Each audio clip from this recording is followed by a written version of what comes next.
Hello friends, আসসালামু আলাইকুম। সবাইকে ওয়েলকাম করছি দ্য আর্টিকেল 24 এর আজকের ভিডিওতে। আমি বিপ্লব। তো আজকে আমরা দেখব যে কিভাবে আপনারা মাইক্রোসফট ওয়ার্ডের ভার্সন খুঁজে বের করতে পারবেন, যে ভার্সনটি আপনি ইউজ করছেন। তো আমরা মূলত এখানে দুইটা উপায় দেখব। তো প্রথম যে উপায়টা আমরা দেখব সেটা হচ্ছে যে মাইক্রোসফট ওয়ার্ড সফটওয়্যারটা আপনাকে ওপেন করে নিতে হবে। আমার অলরেডি ওপেন করা আছে এখানে। তো এখান থেকে আমি আমার ফাইল অপশন থেকে ফাইলে ক্লিক করব।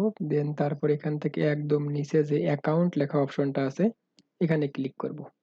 তো তাহলে এখান থেকে আমি বর্তমানে মাইক্রোসফট ওয়ার্ডের যে ভার্সনটি ইউজ করছি, আমার ক্ষেত্রে 2019, তো আপনার ক্ষেত্রে অন্যটা হইতে পারে।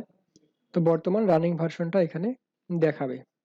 এটা হচ্ছে 2019, এবং আপনি যদি আরো এক্সাক্ট ভার্সনের কত পয়েন্ট কত ইউজ করছেন সেটা যদি জানতে চান, তো এই দেখেন নিচে এখানে লেখা আছে।